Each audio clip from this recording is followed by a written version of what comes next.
Estudos para concursos, para LESP, AFO, administração orçamentária. Não, administração orçamentária, financeira e orçamentária, isso. Agora, sobre os instrumentos, métodos orçamentários, sabe? Sobre o orçamento de desempenho, agora. É um novo que eu não lembro nadinha dele. Vamos lá. Orçamento de desempenho. Vamos lá. Orçamento de desempenho. O orçamento de desempenho representa um saldo de evolução do orçamento clássico tradicional.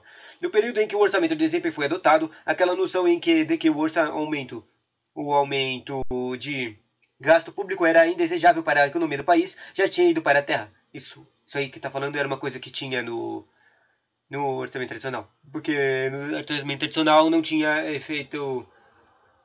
Não tinha muito controle do poder público, entende? Bom, as crises de gasto público eram indesejáveis para a economia no país já tinha ido para a terra. As crises de capitalismo indicaram que para o bom funcionamento do mercado seria necessária uma dose de atuação do Estado como agente executivo ou como agente regulador das relações econômicas. Ao depender da crise enfrentada pelo país, deveria ser autorizada ao Estado até mesmo assumir provisoriamente alto grau de endividamento para a aplicação de recursos em setores necessitados em nome de um bom funcionamento da economia. Essas lições se basearam principalmente nas teorias de economia em inglês de um cara chamado John Maynard Keynes. Nos anos posteriores à Segunda Guerra Mundial, SGM, com as necessidades de recuperação dos países envolvidos, as ideias de Keynes foram adotadas em massa. Numa economia de frangalhos, o Estado agiria como propulsor de demandas e como incentivador de produção, a fim de controlar os preços e manter bom nível de emprego e crescimento. Para essa intervenção mais forte do Estado na economia, era necessário que o orçamento público, seu instrumento de ação, fosse também fortalecido. O orçamento de desempenho representa, portanto, uma complexificação a um fortalecimento de orçamento tradicional. Nesse novo estágio, atribuem-se aos gastos públicos objetivos a alcançar, não apenas objetivos a adquirir. Ao invés de uma lista de compras, o orçamento passava a contar uma lista de objetivos com metas atribuídas para medir o desempenho do governo. Dessa forma, pode-se dizer que o orçamento de desempenho já apresentava programas de trabalho para organizar a ação governamental. Como cairia o orçamento de desempenho na prova? Um exemplo de enunciado que caiu na prova era: no orçamento de desempenho ou por realizações, o gestor se preocupa com o resultado dos gastos e não apenas com os gastos em si. Ou seja, preocupa-se em saber o que o governo faz e não o que o governo compra. Isso está certo ou errado?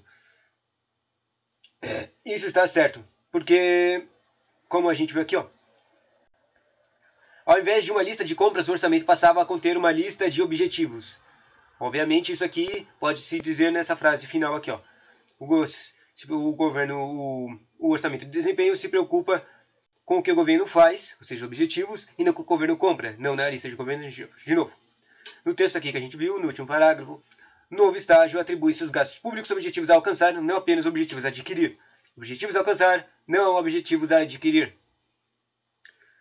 Ao invés de uma lista de compras, o orçamento passava a conter uma lista de objetivos, com metas atribuídas para medir o desempenho do governo. Dessa forma, pode-se dizer que o orçamento do desempenho já apresentava programas de trabalho para organizar a ação governamental. Por que está falando de já apresentava programas? Porque depois do orçamento do desempenho foi desenvolvido o orçamento programa, que é o que a gente usa. O que é o orçamento programa? O orçamento programa é basicamente criar os 3 instrumentos orçamentários principais das leis orçamentárias. O PPA, que é os planos, longo prazo, 4 anos. O LDO, as diretrizes, que é de 1 ano, que é o que cria o LOA, o Lei Orçamentária Anual. Tá aí, entendeu? Bom, daí, nessa questão aqui, ele falava: no orçamento do desempenho ou por realizações, o gestor se preocupa com o resultado dos gastos e não apenas com o gasto em si. E exatamente isso. Depois ele fala, para saber o que o governo faz e o que o governo compra, repete o treco e isso está completamente certo. Outro enunciado de questão que falava do orçamento de desempenho dizia assim: o denominado orçamento de desempenho, conceito difundido a partir da segunda metade do século do ano passado, ou seja, a Segunda Guerra Mundial, né? É o que apresenta os propósitos e objetivos para os quais os créditos se fazem necessário. Se lembra? Objetivos, Os custos dos programas propostos para atingir os objetivos e dados quantitativos que meçam as realizações do trabalho levado a efeito de cada programa. E os programas também. Tá certo também, né? Bom, a questão 3, primeira questão que eu falei, tem uma explicação aqui. Vamos ver. apresenta evolução de orçamento de desempenho, apresenta em relação ao clássico. As aquisições do governo têm menos importância em si comparativamente aos objetivos traçados para a administração, que devem ser alcançados mediante aquelas aquisições.